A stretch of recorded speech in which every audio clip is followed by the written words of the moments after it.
Okay, let's start. Speaking part one. When was the last time you did anything in a hurry? Well, it was just this morning because I had to go to my college as there were meetings going on for the house job that we had to start. So I was in so much rush that I forgot my cell phone, and then I had to come back halfway around Good. to get it. Good. So use the word rush and all that. This is very good. I rushed to the meeting, I did this and all that. So use a variety of words. Let's go on. Do you like to finish things quickly?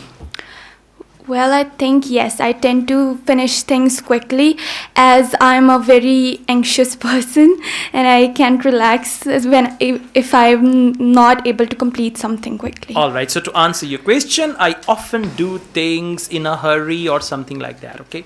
Let's go on. What kind of things you would never do in a hurry? Well, it depends. So for example, I think I would never cross a road in a hurry or Because give the reasons for that. Because firstly, I would never cross a road in a hurry.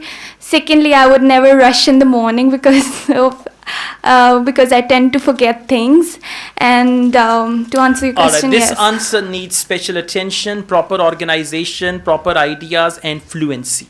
Okay, so even if the question is somewhat unusual, just try to answer that. Well, for example, what kind of things you would never do in a hurry? Well, I'm not sure.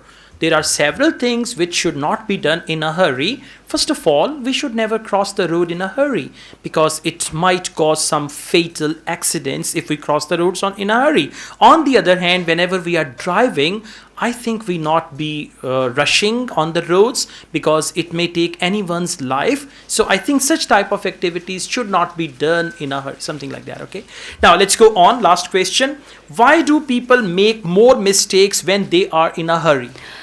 I think people tend to make more mistakes when they're in a hurry because their mind is preoccupied with so many things and they just cannot focus on one thing. So I think that may be the reason. All right, this is good. So you need to come up with clear thoughts, clear ideas. Your English is good, but the way you answer, there you need practice. Okay, and be familiar with all these topics here. Thank you.